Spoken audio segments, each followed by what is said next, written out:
چلیے بسم اللہ الحمد للہ والصلاة والسلام علی رسول اللہ وعلی آلہ وصحبہ ومن والاه اللہم انفعنا بما علمتنا وعلمنا ما ينفعنا وزدنا علما۔ سلم الوصول کی دوسری مجلس ہے۔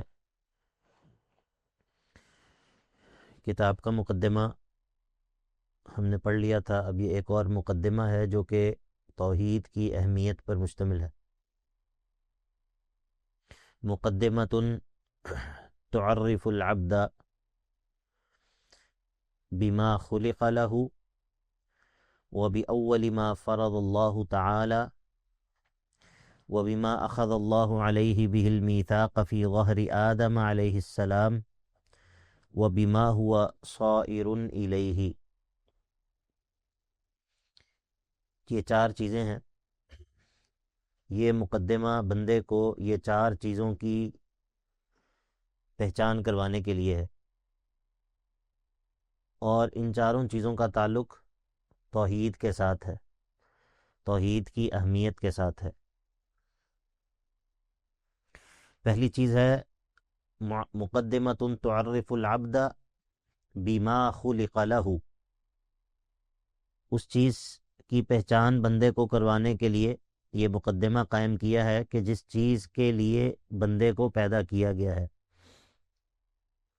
اور وہ توحید ہے، اکیلے اللہ تعالیٰ کی عبادت ہے، عبادت کو اکیلے اللہ کے لیے خالص کرنا۔ قرآن مجید میں اس کے بہت سارے دلائل ہیں۔ وما امروا الا لیعبدوا اللہ مخلصین لہ الدین، یہ تو وما امروا ہے، اس کی بات آگے آئے گی۔ اللہ تعالیٰ فرماتا ہے وما خلقت الجن والانس الا لیعبدون، انسانوں کو ہم نے اسی مقصد سے پیدا کیا ہے، ان کو پیدا کرنے کا مقصد یہی ہے کہ وہ اکیلے میری ہی عبادت کریں۔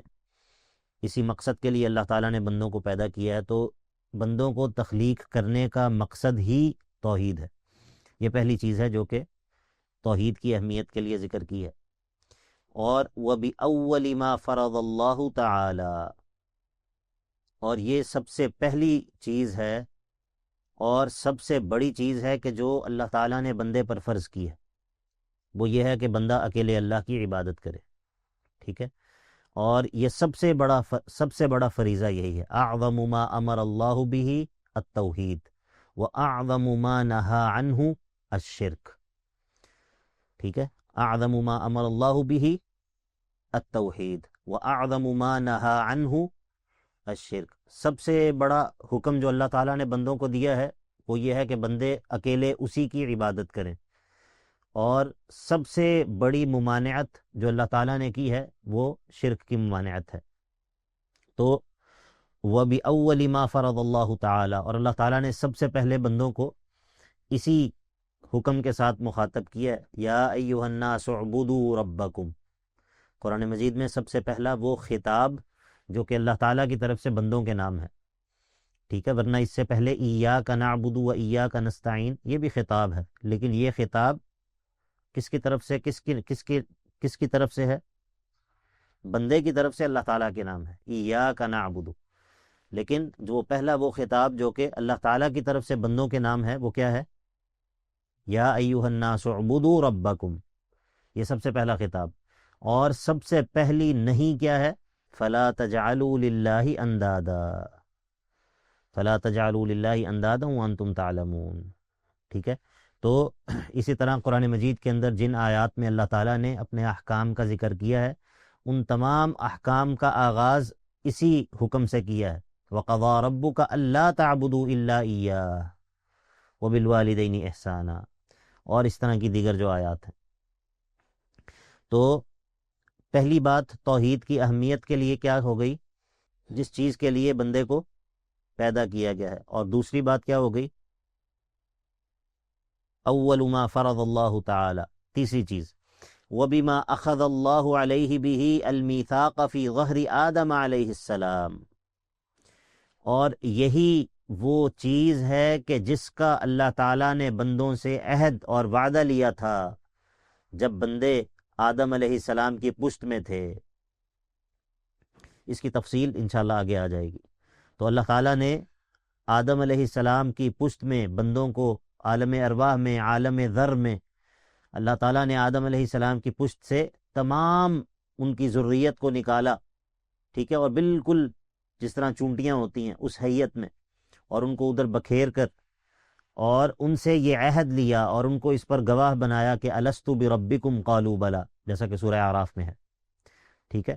وَإِذْ أَخَذَ رَبُّكَ مِن بَنِي آدَمَ مِن ظُهُورِهِمْ من ظُهُورِهِمْ ذُرِّيَّتَهُمْ وَأَشْهَدَهُمْ، ٹھیک ہے، آگے انشاءاللہ اس پر بھی بات آگے آئے گی انشاءاللہ۔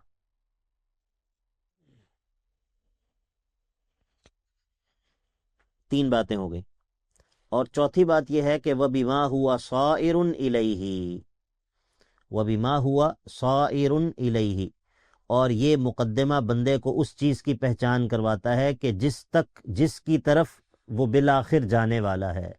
ما هو صائر الیہ من الجنت والنار، یعنی کہ توحید ایک امر مصیری ہے، یعنی کہ توحید ایک ایسی چیز ہے جو کہ بندے کے انجام کا تعین کرتی ہے۔ توحید ایک ایسی چیز ہے جو کہ بندے کے انجام کا تعین اس سے ہوگا، اس کے ساتھ تعلق ہے اس بات کا کہ آپ نے یا تو جنت میں جانا ہے یا پھر آپ نے اللہ تعالیٰ کے عذاب والی جہنم میں جانا ہے، ٹھیک ہے۔ تو یہ چوتھی چیز ہے جو کہ توحید کی اہمیت کے لیے۔ تو مقدمۃ تعرف العبد بما خلق له، نمبر ایک۔ نمبر دو، وبأول ما فرض اللہ تعالی، نمبر تین، وبما اخذ اللہ علیہ به المیثاق فی ظہر آدم علیہ السلام، اور نمبر چار، وَبِمَا هُوَ صَائِرٌ إِلَيْهِ۔ یہ چار چیزیں۔ اعلم بِأَنَّ اللَّهَ جَلَّ وَعَلَا لَمْ يَتْرُكِ الْخَلْقَ سُدًى وَهَمَلًا۔ اعلم بِأَنَّ اللَّهَ، اعلم کا مطلب یہ ہے کہ خوب جان لو، اور یہ اسلوب ان چیزوں میں اختیار کیا جاتا ہے کہ جو بڑی اہم چیزیں ہوتی ہیں، جیسا کہ اللہ تعالیٰ فرماتا ہے فَاعْلَمْ أَنَّهُ لَا إِلَٰهَ إِلَّا اللَّهُ، تو خوب جان لو، یاد رکھو۔ اور اس کا مقصد یہ ہوتا ہے کہ مخاطب جو ہے وہ متنبہ ہو جائے، وہ متوجہ ہو جائے کہ ابھی مجھے کوئی ایسی بات کہی جانے لگی ہے کہ جو اہم بات ہے۔ تو اعلم، جان لو، بِأَنَّ اللَّهَ جَلَّ وَعَلَا، یہ بات جان لو کہ بے شک اللہ رب العزت نے، جو کہ جل، بلند ہے، پاک ہے، ہر قسم کے عیب اور نقص سے منزہ ہے، وعلا، اور بلند ہے، ہر طرح کا علو، ہر طرح کی بلندی، وہ اپنی ذات کے اعتبار سے بھی بلند ہے، وہ اپنی صفات، اس کی صفات بھی بلندی والی صفات ہیں، اور وہ اپنی عظمت کے اعتبار سے، اپنی قدر و قیمت کے اعتبار سے، ان تمام اعتبارات سے وہ بلند ہے، اور اسی طرح وہ اپنے بندوں پر غالب ہے، اپنے وَهُوَ الْقَاهِرُ فَوْقَ عِبَادِهِ، وہ اپنے بندوں پر بلند ہے غلبے کے اعتبار سے، ٹھیک ہے۔ تو اللہ تعالیٰ ان تمام معانی میں اللہ تعالیٰ بلند ہے، ٹھیک ہے۔ باقی صفت علو کے بارے میں بات انشاءاللہ آگے بھی آ جائے گی، اللہ تعالیٰ کی صفت علو کے بارے میں کچھ بات آگے بھی آ جائے گی۔ تو اعلم بأن اللہ جل وعلا، یا جان لو کہ اللہ تعالیٰ نے جو بلند ہے اور جو ہر قسم کے عیب اور نقص سے پاک ہے، لم یترک الخلق سدن و حملا، اس نے مخلوق کو یوں ہی بیکار نہیں چھوڑ دیا، سدن، کہ نہ ان کو کوئی حکم دیا جائے اور نہ ان کو کسی چیز سے منع کیا جائے، لا یأمرہم ولا ینہاہم، ایسا نہیں چھوڑ دیا، اور وہ حملا، اور یوں ہی بیکار نہیں چھوڑ دیا کہ ان کو دوبارہ اٹھایا بھی نہ جائے اور ان کے اعمال کا بدلہ بھی نہ دیا جائے، ٹھیک ہے۔ افحسبتم انما خلقناکم عبثا ایحسب الانسان ان یترک سدی، کیا تم یہ سمجھتے ہو کہ تمہیں یوں ہی چھوڑ دیا جائے گا؟ افحسبتم انما خلقناکم عبثا وانکم الینا لا ترجعون فتعالی اللہ الملک الحق، اللہ تعالیٰ اس بات سے بہت بلند ہے کہ وہ فالتو میں اور فضول میں تمہیں پیدا کر دے اور اس کے بعد تمہیں اللہ کی طرف لوٹایا نہ جائے اور تم سے کوئی حساب کتاب نہ لیا جائے۔ اللہ تعالیٰ، یہ عیب ہے نا، یہ چیز عیب ہے، فتعالی اللہ الملک الحق، اور اللہ تعالیٰ اس عیب سے بہت بلند ہے، ٹھیک ہے، بات سمجھ آئی؟ اسی لیے کہا کہ ان فی خلق السماوات والارض واختلاف اللیل والنہار لآیات لأولی الالباب الذین یذکرون اللہ قیاما وقعودا وعلی جنوبہم ویتفکرون فی خلق السماوات والارض ربنا ما خلقت هذا باطلا سبحانک. سبحانک کیوں کہا؟ کون سے عیب سے؟ بے مقصد، یہ اس عیب سے پاک ہے. ربنا ما خلقت هذا باطلا، یہ پوری کائنات اے اللہ آپ نے بے مقصد پیدا نہیں کی، بلکہ آپ نے اس کو حق کے ساتھ پیدا کیا ہے. خلق السماوات والارض بالحق، تو اللہ تعالیٰ نے آسمانوں کو اور زمین کو اور جو کچھ بھی اس کائنات میں ہے اس کو حق کے ساتھ پیدا کیا ہے، باطل پیدا نہیں کیا. باطل پیدا کرنے کا مطلب یہ ہے کہ جس کا کوئی مقصد نہ ہو، اور حق کے ساتھ پیدا کرنے کا مطلب یہ ہے کہ ایک عظیم مقصد اور ایک عظیم حکمت کے تحت. اور پھر اللہ تعالیٰ نے پیدا کر کے یوں ہی نہیں چھوڑ دیا، بلکہ اپنی مخلوق کو اللہ تعالیٰ نے اوامر دیے ہیں اور چیزوں سے منع کیا ہے، اور ان کی طرف انبیاء اور رسولوں کو بھیجا ہے، اور پھر اس کے بعد ان کو اٹھایا جائے گا اور ان کو جو ہے وہ بدلہ دیا جائے گا. تو اعلم بان اللہ جل وعلا لم یترک الخلق سدى وحملا، تو اللہ تعالیٰ اس دنیا میں بندے کو یوں ہی نہیں چھوڑ دے گا کہ اس کو کوئی امر نہ دے اور کوئی نہیں نہ دے، اور قبر میں یوں ہی نہیں چھوڑ دے گا کہ بس ادھر پڑا رہنے دے اور اٹھا کر اس کو اس کے اعمال کا بدلہ نہ دے. بل خلق الخلق لیعبدوہ وبالالہیۃ یفردوہ، تو پھر اللہ تعالیٰ نے جب ان کو اسی طرح نہیں چھوڑ دیا تو پھر کیا کیا ہے؟ بل خلق الخلق لیعبدوہ، بلکہ اس نے مخلوق کو پیدا کیا ہے تاکہ یہ مخلوق اسی کی عبادت کرے، اس کی عبادت کرے. بل خلق الخلق لیعبدوہ، بلکہ اللہ تعالیٰ نے مخلوق کو پیدا کیا ہے تاکہ یہ مخلوق اس کی عبادت کرے. اور وبالالہیۃ یفردوہ، اور اس الوہیت میں، اس کو معبود جاننے میں اسی اکیلے کو تنہا کرے، اسی اکیلے کے لیے اس معبود ہونے کو اسی اکیلے کے ساتھ خاص کرے. افراد اللہ تعالی بالعبادہ، ایک ہے عبادت کرنا، ایک ہے اللہ کی عبادت کرنا، اور ایک ہے عبادت کو اکیلے اللہ کے لیے خاص کرنا. بات سمجھ آئی؟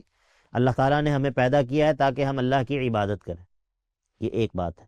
اور دوسرا یہ ہے کہ ہم ہر طرح کی عبادت کو اللہ ہی کے لیے خالص کریں. ٹھیک ہے؟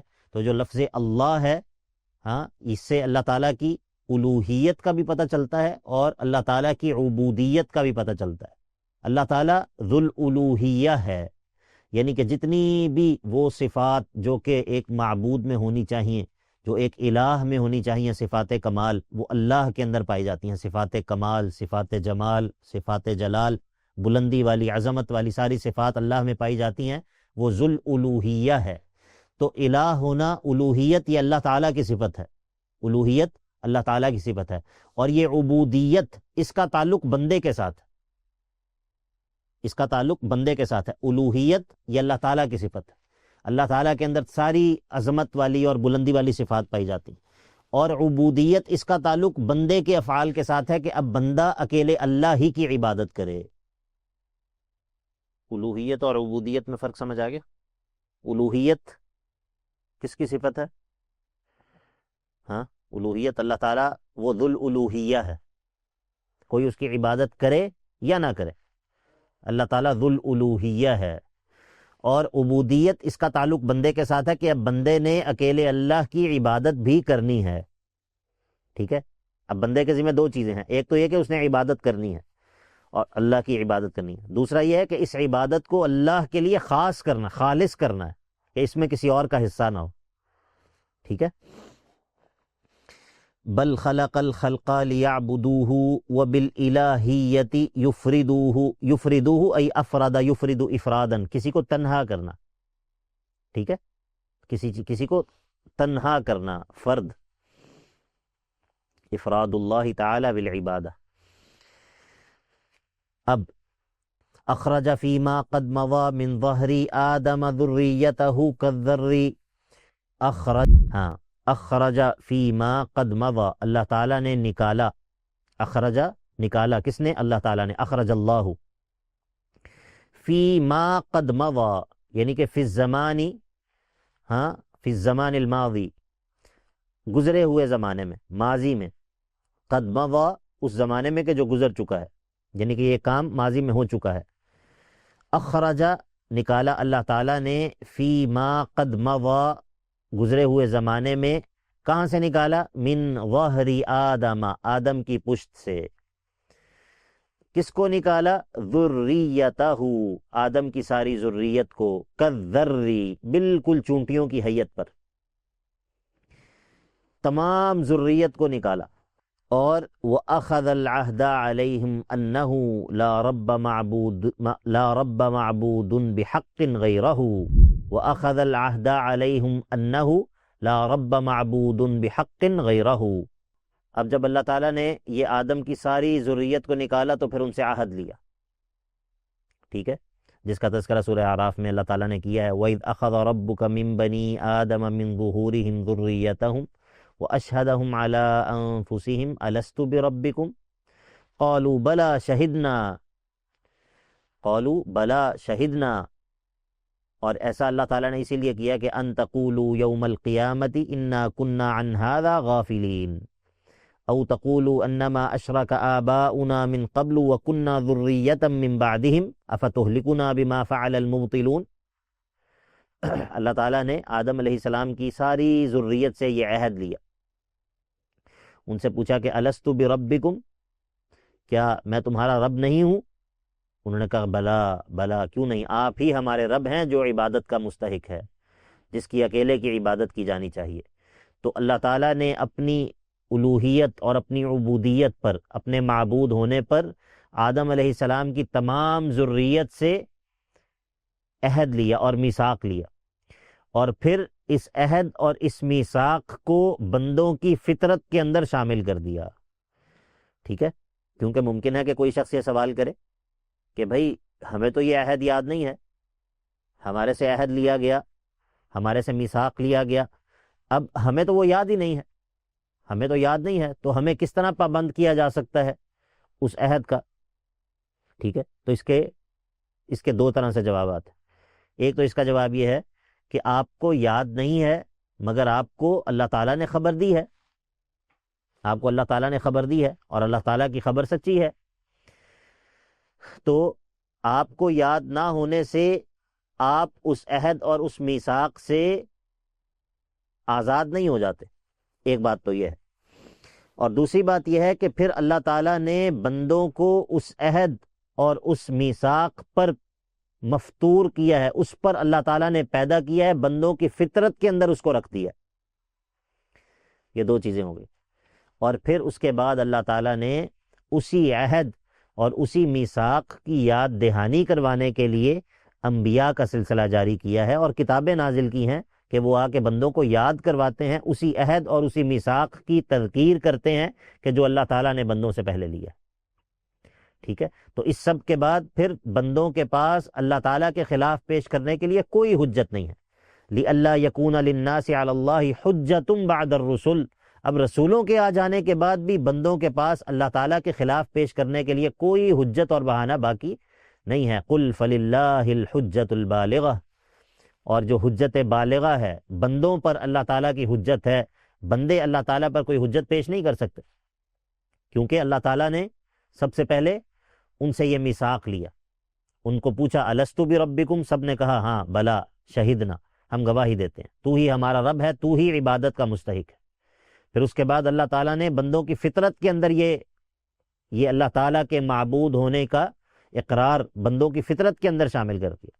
اور پھر اس کے بعد انبیاء کو بھیج کر اس میثاق اور اس فطرت کی تذکیر اور یاد دہانی بھی کروائی.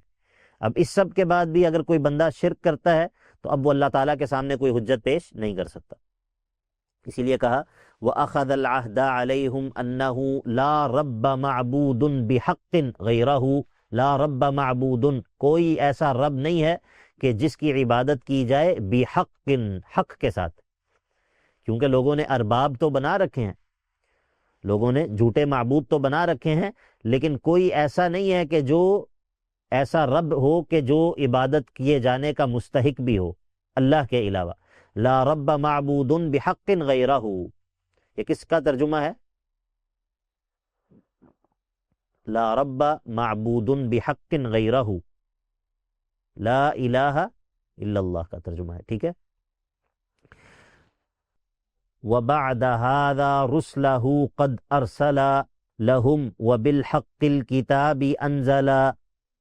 اب وبعد هذا ای بعد هذا المیثاق، اس میثاق کے بعد، یہ عہد لے لینے کے بعد، پھر اس کے بعد اللہ تعالیٰ نے رسلہ قد ارسلا، یہاں پر ہم رسولہ کو رسلہ پڑھ رہے ہیں وزن کے لیے، شعر کے وزن کے لیے، رسلہ اور قد ارسلا، یہ اس کو کہتے ہیں الف اطلاق، یہ اصل میں ہے ارسلا، کیونکہ اللہ تعالیٰ نے بھیجا نا ارسلا، لیکن ہم اس کو پڑھ رہے ہیں ارسلا، اس کو الف اطلاق کہتے ہیں، یہ بھی شعری ضرورت کے تحت ہوتا ہے۔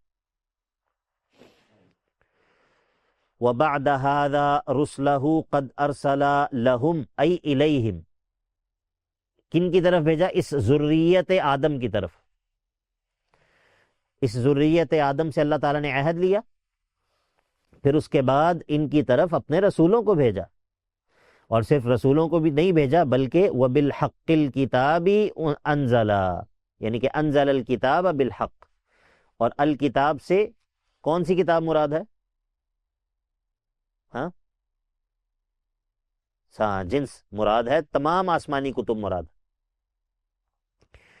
یعنی کہ انزل الکتاب ای انزل الکتب بالحق، جتنی بھی آسمانی کتابیں ہیں وہ اللہ تعالیٰ نے نازل کی حق کے ساتھ، لِكَيْ بِذَا الْعَهْدِ يُذَكِّرُوهُمْ وَيُنذِرُوهُمْ وَيُبَشِّرُوهُمْ، اور یہ کتابیں نازل کی اور رسولوں کو بھیجا تاکہ اس مقصد کے لیے، اس لیے لِكَيْ بِذَا الْعَهْدِ کہ اس عہد کی یذکروہم ان کو تذکیر اور یاد دہانی کروائیں، یہ رسول کتابیں لے کر آئے تاکہ مخلوق کو اس عہد کی تذکیر اور یاد دہانی کروائیں کہ جو اللہ تعالیٰ ان سے پہلے لے چکا ہے، اور کیا کریں؟ وَيُنذِرُوهُمْ وَيُبَشِّرُوهُمْ، اور ان کو خبردار کریں، ہاں انما انا لکم نذیر مبین، ان کو خبردار کر دیں، ڈرا دیں اس شخص کو کہ جو ان انبیاء کی بات ماننے سے انکار کر دے اور اس عہد کو پورا کرنے سے مکر جائے اور اس عہد کو توڑ دے۔ والذین یقطعون ما امر اللہ بہ ان یوصل، جس چیز کو جوڑنے کا اللہ تعالیٰ نے حکم دیا اس کو کاٹ دے، توڑ دے، اس میں سب سے پہلے یہ میثاق ہے، ہاں جو اللہ تعالیٰ نے بندوں سے لیا ہے۔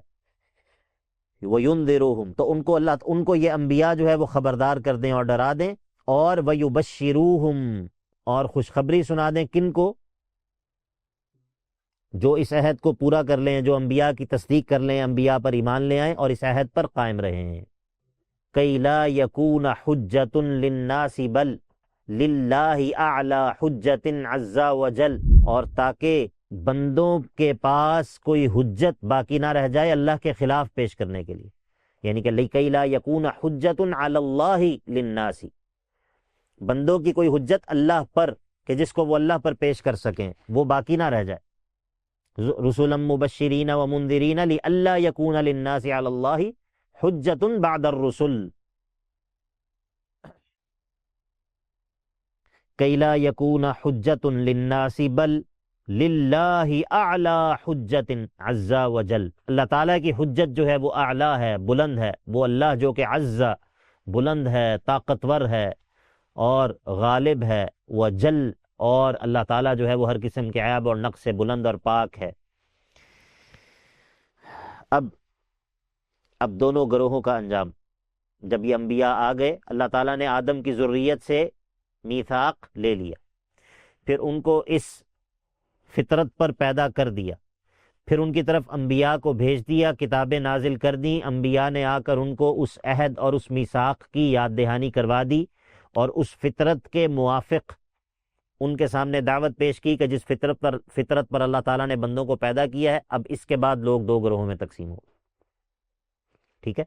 اب دونوں گروہوں کا انجام، فَمَن يُصَدِّقْهُمْ بِلَا شِقَاقِ فَقَدْ وَفَى بِذَلِكَ الْمِيثَاقِ، اب جو کوئی یصدقہم ان رسولوں کی تصدیق کر دے گا، بلا شقاقی بغیر کسی مخالفت اور عناد کے اور جھگڑے کے، جو ان کی بات مان لے گا، ان رسولوں کی تصدیق کر دے گا، تو فقد وفا بذالک المیثاقی، تو وہ اپنے اس وعدے اور اس میثاق کو پورا کرنے والا ہے، وہ اپنے اس میثاق کو پورا کرنے والا ہے جو اس نے اللہ سے کیا تھا. ٹھیک ہے، کیونکہ رسولوں نے آ کر اسی میثاق کی یاد دہانی کروائی ہے نا. تو اس شخص نے رسول کی تصدیق کی، اس نے کہا بالکل اللہ تعالیٰ نے ہم سے عہد لیا ہے، وہ ہمارا رب ہے، وہی معبود ہے، ہم عبادت اسی کے لیے خالص کریں گے، اسی کی عبادت کریں گے، اس کے علاوہ کسی کو عبادت کا مستحق نہیں سمجھیں گے. اس شخص نے اپنے اس عہد کی پاسداری کی ہے جو اس نے اللہ تعالیٰ سے کیا تھا. الست بربکم قالوا بلا شہدنا، ادھر اس نے کہا بلا، بلا کیوں نہیں، آپ ہی ہمارے رب ہیں جو عبادت کا مستحق ہے، شہدنا ہم اس پر گواہ ہیں. یہاں پر اس نے کہا اشہد ان لا الہ الا اللہ واشہد ان محمد رسول اللہ واشہد ان محمد عبدہ ورسولہ. تو اس نے فقد وفا بذالک المیثاق وذاک ناج من عذاب النار وذالک الوارث عقبى الدار. ہاں، وذاک ناج من عذاب النار وذالک الوارث عقبى الدار.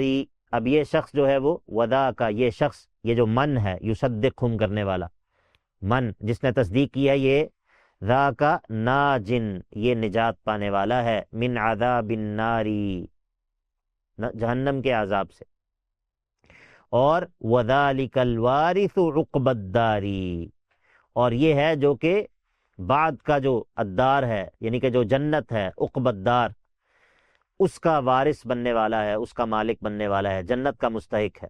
عقبى الدار یعنی کہ آخری ٹھکانہ جو کہ جنت ہے. اب کتنے گروہوں کا ذکر ہو گیا؟ ایک گروہ کا.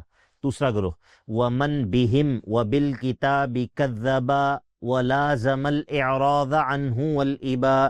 اب اور جو کوئی وَمَن بِهِمْ وَبِالْكِتَابِ، اب جو کوئی وَمَن كَذَّبَ بِهِمْ أي بِالرُّسُلِ وَبِالْكِتَابِ أي بِالْكُتُبِ.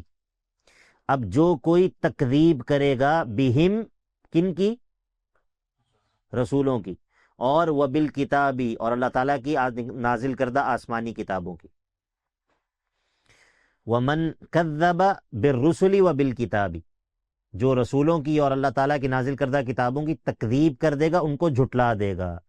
یہ کذبہ کس کے مقابلے میں ذکر ہوا ہے؟ پہلے گروہ نے کیا کیا تھا؟ ہاں، فَمَن يُصَدِّقْهُم بِلَا شِقَاقِ، اس کے مقابلے میں یہاں پر ہے وَمَن كَذَّبَ بِالرُّسُلِ وَبِالْكِتَابِ. وَمَن بِهِمْ وَبِالْكِتَابِ كَذَّبَ وَلَازَمَ الْإِعْرَاضَ عَنْهُ وَالْإِبَاءَ، اور جس نے لازم پکڑ لیا، جو چمٹ گیا کس چیز سے؟ الْإِعْرَاضَ عَنْهُ، جو انبیاء لے کر آئے تھے اس سے اعراض اس نے کیا. اعراض یعنی کہ منہ پھیر لینا. اور وَلَازَمَ الْإِبَاءَ، الامتناع، انکار کر دینا. ابا واستکبر وکان من الکافرین، ابا کا مطلب انکار کر دینا.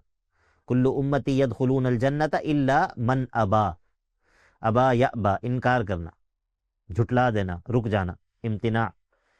تو جس نے ایسا کیا کہ انبیاء کی اور کتابوں کی تکذیب کر دی اور اعراض کیا یا پھر انکار کر دیا، وَلَازَمَ الْإِعْرَاضَ عَنْهُ وَالْإِبَاءَ فَذَاكَ نَاقِضٌ كِلَا الْعَهْدَيْنِ مُسْتَوْجِبٌ لِلْخِزْيِ فِي الدَّارَيْنِ.